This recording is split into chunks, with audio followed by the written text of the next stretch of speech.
pressure on Ukraine now is among the heaviest we have ever faced.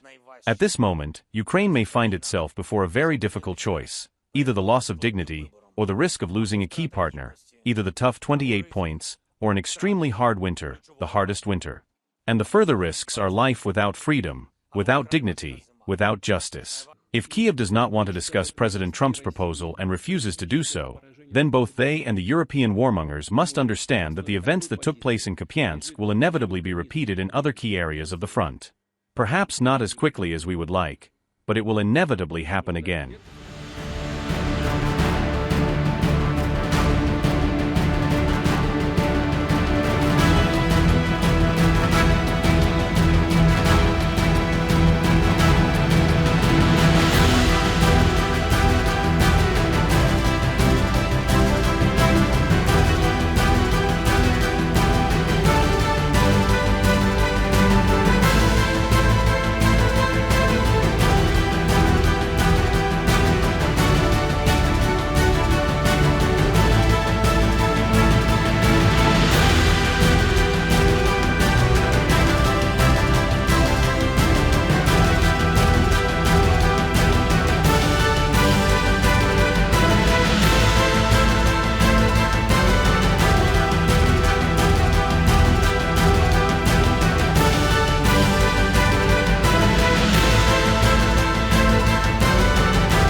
Now is one of the most difficult moments in our history. The pressure on Ukraine now is among the heaviest we have ever faced. At this moment, Ukraine may find itself before a very difficult choice, either the loss of dignity, or the risk of losing a key partner, either the tough 28 points, or an extremely hard winter, the hardest winter. And the further risks are life without freedom, without dignity, without justice. And for us to believe the one who has already attacked us twice, we will be expected to provide answers. The national Ukrainian interest must be taken into account. We are not making loud statements. We will continue to work calmly with America and with all our partners. There will be a constructive search for solutions. With our main partner, I will put forward arguments, I will persuade, offer alternatives, but we will certainly not give the enemy grounds to say that it is Ukraine that does not want peace, that it is Ukraine that is disrupting the process, or that Ukraine is not ready for diplomacy. This will not happen. Ukraine will work swiftly. Today, on Saturday and Sunday, throughout the whole of next week and for as long as necessary, in a 24/7 regime, I will fight to ensure that among all the points of the plan not fewer than 2 are preserved. These are the dignity and the freedom of Ukrainians, because everything else is based on this: our sovereignty, our independence, our land, our people, and the Ukrainian future. We will do and must do everything to ensure that the result is the end of the war and not the end of Ukraine, not the end of Europe or global peace. I have just spoken with Europeans. We are relying on our European friends, who fully understand that Russia is not somewhere far away, that it is next to the borders of the EU, that Ukraine is now the only shield separating comfortable European life from Putin's plans. And we remember, Europe has stood with us. I am addressing all Ukrainians now. Our people, citizens, politicians, all of you.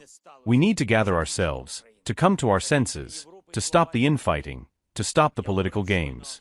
The state must function. The parliament of a country at war must function. The united government of a country at war must work effectively. And all of us together, must not forget and must not confuse who exactly is the enemy of Ukraine today. And our people very, very much want the war, this war, to end. We are, of course, made of steel, but even the strongest metal can fail. Do not forget this. Stand with Ukraine, stand with our people, and therefore stand with dignity and freedom. However, we see that after the talks in Alaska, there has been a certain pause on the American side. We know that this is due to Ukraine's de facto rejection of the peace settlement plan proposed by President Trump. I believe that this is precisely why a new version of it has appeared, essentially, a modernized plan consisting of 28 points. We have this text.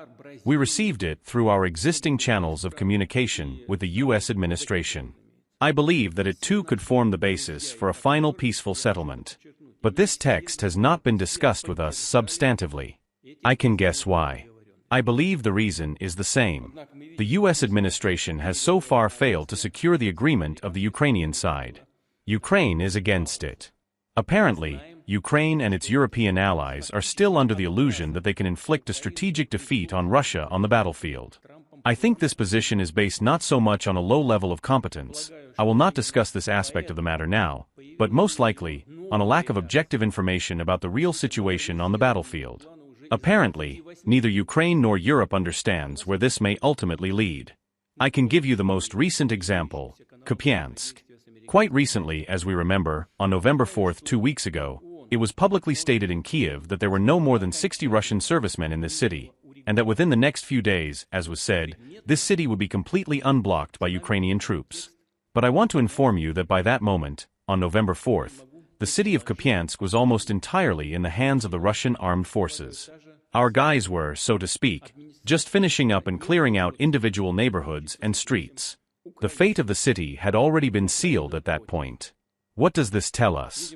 Either the leaders in Kyiv do not have objective information about the situation on the front line, or they have it but are simply unable to assess it objectively. If Kyiv does not want to discuss President Trump's proposal and refuses to do so, then both they and the European warmongers must understand that the events that took place in Kupiansk will inevitably be repeated in other key areas of the front. Perhaps not as quickly as we would like, but it will inevitably happen again.